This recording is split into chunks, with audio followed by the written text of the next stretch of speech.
生命就像 Quest for Yangmolong.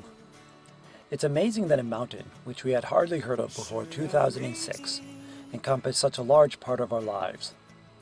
This is a tale about perseverance and self-realization. Yangmolong is in a remote region of eastern Tibet, 790 kilometers from Chengdu, and at least a 2 days drive to the trailhead over extremely rough roads. Although Yangmolong had been attempted by other teams, there was still little known about the mountain and nothing about potential routes. All of these attributes we had found attractive. Yangmolong was a pure mountain. Little did we know our quest to climb it would take 3 years to complete. The famous Western explorer and botanist Joseph Rock did explorations into this area in the early 20th century, and this is what he wrote in his July 1931 National Geographic magazine article. Still there remain areas along the vast borderland, which are most difficult to access and whose inhabitants have defied Western exploration. To this day, much of what he said still remains true. Here's a quick overview of our 3-year climb. In 2009, we attempted to go to the east side and climb from there. This failing, we then went around to make an attempt on the south face. In 2010 and 2011, we went to Yangmolong's north side by slightly different routes each year. And here's a photo of Yangmolong's 4 aspects, northeast, southwest. A 2003 American Alpine Journal article said, quote, "Yangmolong looks almost impossible to climb from the south, with a rock cliff at the bottom, a hanging glacier in the middle, and a large cornice on the summit ridge." In 2009, our best research tool was this inaccurate topographical map from the 1960s, which is pretty much almost good as having nothing. Where's Yangmolong? Right there. On October 10th, 2009, we approached up Urumqi Valley. Destination, the east side of Yangmolong. The children in this valley stole my heart. But soon after we arrived, the village head held a meeting and we were told we could not climb. The local Tibetans considered Yangmolong sacred and said that when past climbers came, inauspicious events happened, such as sickness, or pigs dying, or unusually bad weather. Later that day, they told us if we spent another night, they could not guarantee our safety. The situation got very tense and dangerous. Out of respect, we left the valley. But instead of going home, we decided to go around to the south side of the mountain.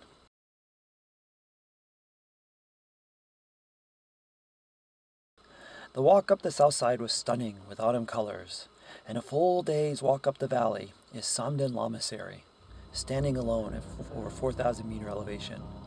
There was an 8-day festival for the dead going on when we arrived. The Lamasery was lively with lamas and monks and locals, and the head lama invited us to attend a prayer ceremony.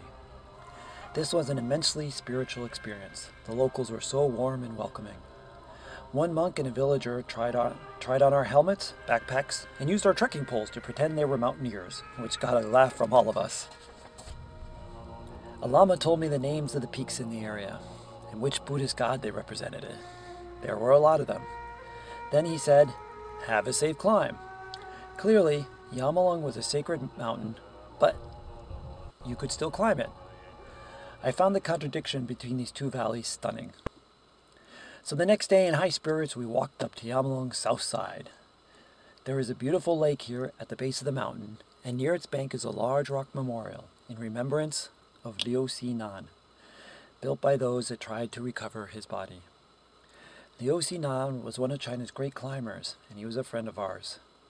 He died while descending from Akara, Yangmolong's central summit, in 2007. Our emotions were mixed and contradictory. We were excited to finally be able to climb, but at the same time, we did have heavy hearts. I think such conflicting emotions is common for those that dedicate their lives to mountaineering. We live our fullest when in the mountains, but at the same time, death is an inseparable part of the endeavor. We gave Yangmolong south face our best shot, but our climb was over before it had barely started. There was a sudden warming spell, unprecedented for that time of year, which caused falling rock and ice. After returning home, we saw a picture of Yangmolong's north side by the British team that tried to climb the mountain in 2009. There was a promising route. We just had to go back. Also by this time, the 2010 Japanese Alpine News said that Yangmolong, quote, is one of the toughest peaks in Sichuan. We analyzed the map and found an alternative way to approach the north side. So in November 2010, we returned to research this secret entrance, which started at Ganden Monastery and continued up a glacier which was not shown on our map. And the approach did turn out to be a little more involved than we thought. The first day, some of John and Tim's clothing was stolen, and also John's pee bottle. It almost ruined our climb, and we definitely could not climb very high without our stolen things. However, we did manage to push up the not-on-map glacier to a secret pass 5,324 meters high. From here we got a stunning view of the north face and the route we would eventually climb. We then descended down over 400 vertical meters to the north side. Just the approach took 6 days and involved technical climbing. We spent a day climbing up the lower part of Yangmolong's north buttress and found that it was a good line. However, later that same day, an ice serac broke off and caused the whole north face to avalanche.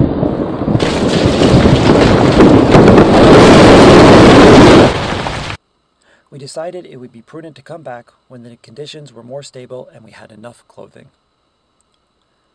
On the way out, we tried a different route, which did turn out to be easier. We had made a complete circuit, but was it worth it? The four of us met in Chengdu on October 2nd of the following year, 2011. Our climb started anything but smoothly. First, Tim got deathly ill due to a blocked intestine and was in the hospital for 3 nights on an IV.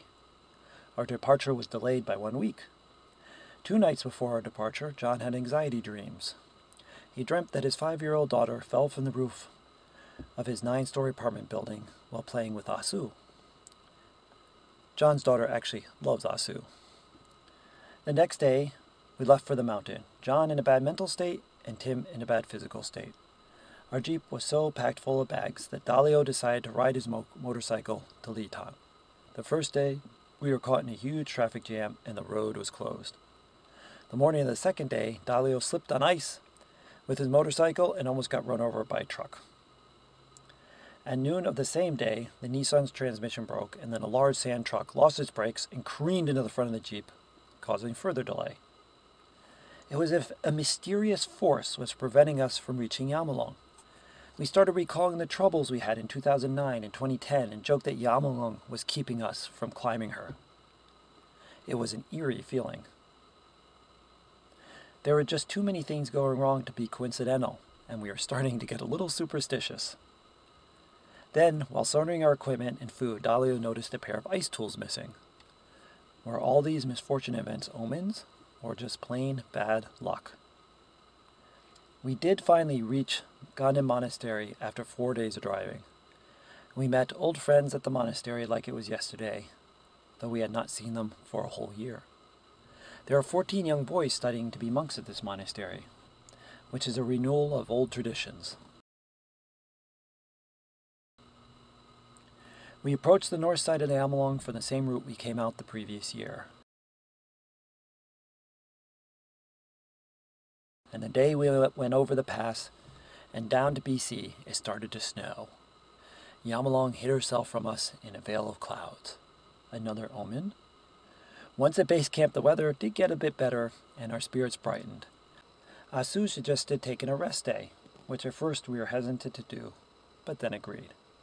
The following day, we found out the real reason he wanted to rest. Asu is ski crazy.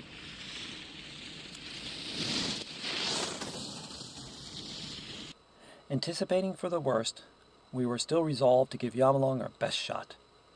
We started the climb on October 18th with determination and strength, but also much uncertainty and mentally prepared to turn around at any moment, as being up there isn't the time to be rash. As soon as we started the climb, fate was with us. The conditions were better than we had hoped for, and the route was fun and sustained. Yes, it was tiring, long, windy, and technically challenging climb, but also faster than expected, and with no big surprises. We easily reached past our high point from the year before on the first day. Morning of the second day, we climbed through the rock section. The rock turned to steep glacier. We climbed continuously for hours, kick after kick after kick. We reached high camp after dark, 12 hours of constant climbing. It took us 2 hours to dig out a camp next to this crevasse. We are only 300 vertical meters from the summit.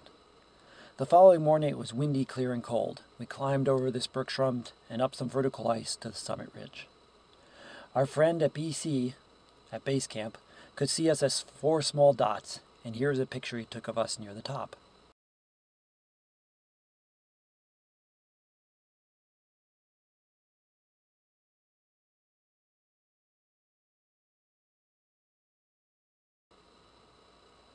When we got to the summit, the winds had died down, and it was not too cold. We spent a good hour on top enjoying the views, taking pictures, filming, and talking. This was probably the best conditions I have ever had on a big summit. We called the head of Kailash on the satellite phone, Mr. Zhong, and this was his rather indifferent reaction to our making the summit. Oh, 登顶了！哦 ，yes， 登顶了！他们登顶了！他们登顶了！他们登顶了！他们登顶了！ In memory of Liu Xinan, Asu and John took a picture together with Makara in the background. They thought of Liu Xinan. We know his spirit helped guide us to the top, and in many ways, I think this climb was in commemoration of him. On the descent, we finally got a good look back at where base camp was.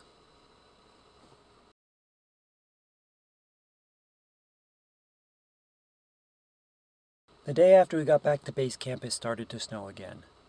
We are lucky to have had a short good weather window, summited on the best day possible, and had pretty good route conditions. Or maybe it was not luck. All along, it was as if the mountain was a conscious entity that was testing our devotion and resolve, preventing us from getting near her. Once we had somehow proven ourselves in the eye of the mountain, she permitted us to climb, giving us a safe and smooth way to the summit. Maybe all these misfortunes were actually acts to help us. For instance, if we were not delayed, then we would probably be timed for the summit during the day of really bad weather. Asu suggesting to take a rest day meant summiting on the best day possible. Not to mention, these misfortunes did build our resolve. Of course, none of us knew this at the time. And regardless of what you believe, it was clearly an eccentric chain of events that makes me think deeper about what we don't understand. 生命就像一条大河，时而宁静，时而疯狂。现实就像一把枷锁，把我困住。 Many thanks to Kailash for their unwavering support, trust, and confidence over 3 years. Their support definitely made this climb possible. And further appreciation to Black Diamond Equipment, Crispy, Brunton, and Alp Chef. We are also thankful for the assistance of our dedicated and strong porters and our friends who gave us their support.